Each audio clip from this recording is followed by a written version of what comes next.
The West is, of course, a very problematic concept because it's connected with civilization. When we speak of Western civilization, our colleges and universities usually have Western civilization course or series of courses, often mandatory as at Temple University, although sometimes it is masked by using other names for it. So at Temple University it's called intellectual heritage, and the term Western doesn't appear in it.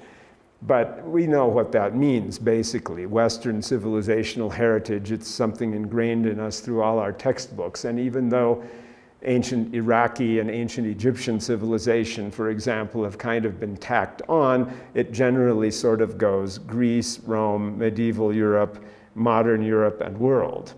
And that is represented as a particular civilized tradition, and other traditions outside of that could still be civilizational, but they are separate from it and usually indifferent, and they are not taught except as area studies or marginal things generally.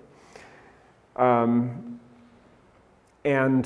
the thing about the West is that the West is a civilizational identification that is not an ethnic or a historical term, but is a geographical one.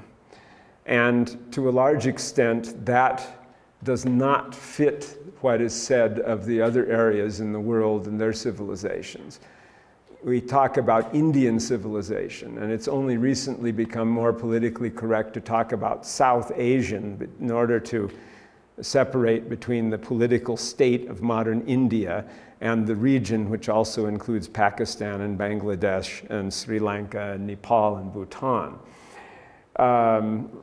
And we've talked about Chinese civilization more than Far Eastern or East Asian, although that does arise as well.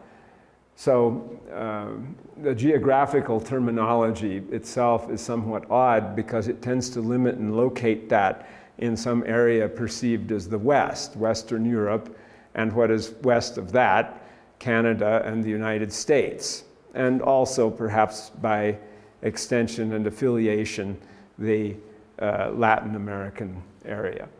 So that you have this as the West and everything else is not the West. And it provides a kind of a decisive boundary where you don't have an expression of gray areas, but it's somewhat geographically defined, and it tends then to deny pluralism inside the area. On the other hand, probably for a shorthand in teaching, we need some kind of terminology. And so it wouldn't be thought that this was invented with malice aforethought, it was just something that arose, the terming of it as the West.